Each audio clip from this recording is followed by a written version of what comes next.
आपको याद दिलाऊंगा कि एक बुनियादी हकीकत आपको कभी नहीं भूलनी चाहिए। आपको यह याद रखना चाहिए कि दुनिया में हर जिम्मेदारी के तकाजे हैं और वो तकाजे पूरे करने पड़ते हैं। दुनिया में ठोकरें उन्हीं को लगती हैं कि जो चलते हैं, जो पांव तोड़ कर बैठ जाते हैं उन्हें कभी ठोकर नहीं लगती। गिरते वही हैं कि जो दौड़ेंगे, कांटे उन्हीं के तलवों में चुभते हैं कि जो दौड़ते हैं। जो बैठे रहते हैं उनके कांटों में कभी कोई चुभन महसूस नहीं होती। 12 महीने पहले आपके मुल्क का क्या हाल था? वो अपनी किस्मत का मालिक नहीं था, उसकी किस्मत दूसरों के हाथों में। आपका अमन भी आपके कब्जे में न था, आपकी बेअमनी भी आपके कब्जे में न थी। जब कभी मुल्क में बदअमनी होती थी तो आप अपने तरफ नहीं देखते थे, उनके तरफ देखते थे। जब आपको कोई तकलीफ और परेशानी होती थी आप उनके आगे मजबूर होते थे कि अपना हाथ बढ़ाएं। लेकिन आज वो नहीं है। आज अपनी किस्मत के आप खुद मालिक हैं। और अगर आप मालिक हैं और मैदान में खड़े हुए हैं तो यह याद रखिए कि तरह तरह की आजमाइशें पेश आएंगी।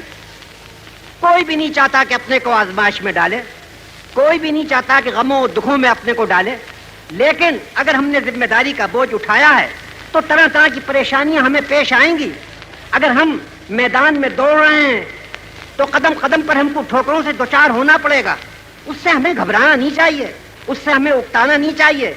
मर्द बनकर उन तमाम जिम्मेदारियों को उठाना चाहिए और उन परेशानियों का मुकाबला करना चाहिए। इसलिए मैं आपसे ये कहूंगा, मैं उन ख्यालात से बेखबर नहीं हूं कि जो आज हमारे सैकड़ों हजारों बहनों और भाइयों के दिमागों में गूंज रहे हैं। वो मुसीबतें कि जो इस मुल्क पर आई और उन मुसीबतों के जो असरात अभी तक चल रहे हैं वो सब हमारे सामने हैं। और गवर्नमेंट का और हर हिंदुस्तानी का फर्ज है कि जहां तक भी मुमकिन हो सबसे पहले उन दुखों को दूर करे। लेकिन उसके साथ ही आपको अपनी हिम्मत नहीं हारनी चाहिए और एक मिनट के लिए यह नहीं समझना चाहिए कि अब आपके लिए चैन नहीं है। मैंने अभी आपको याद दिलाया कि सबसे बड़ा चैन तो उसके लिए होता है कि जो जिंदगी से महरूम होता है। एक ठंडी लाश जो पड़ी होती है उसको किसी तरह की फिक्र नहीं होती। लेकिन अगर एक जिंदा इंसान है और उसकी रगों में गर्म और जिंदा खून दौड़ रहा है तब उसके लिए बीमारियां भी हैं, ठोकरें भी हैं, मुसीबतें भी हैं, हर तरह की परेशानियां भी हैं। तो जिंदगी का मानी यही है कि हम बोझ उठाएं और बोझ इस तरह ना उठाएं कि घबराए हुए उठाएं, मर्दों की तरह हिम्मत के साथ उठाएं। आज कल तक जब तक कि आजादी हमारे हाथ में न थी इसमें शक नहीं है कि एक तरह का चैन जरूर था। कैसा चैन? ये चैन कि कोई बोझ तुम्हारे गर्दनों पर नहीं था। जिसके हाथ में देश की हुकूमत थी उसके गर्दनों पर था।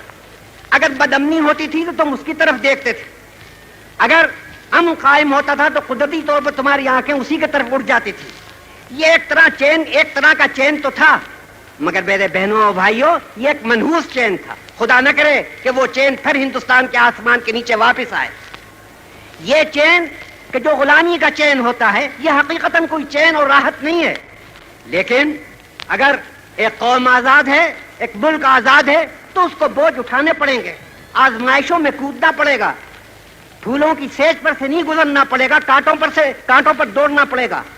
अगर हम चाहते हैं कि जो जगह आज हमने दुनिया के नक्शे में हासिल की है उसको कामयाबी के साथ कायम रखें और कामयाबी के साथ आगे कदम उठाएं तो हमें चाहिए कि मर्दानावार उन आजमाइशों का मुकाबला करें। और आज हम मुल्क की जिस आज़ादी की यादगार मना रहे हैं उसको हंसते हुए चेहरों से मनाएं, अगरचे हमारे दिलों में पिछले गमों के कितने ही असरात बाकी हैं।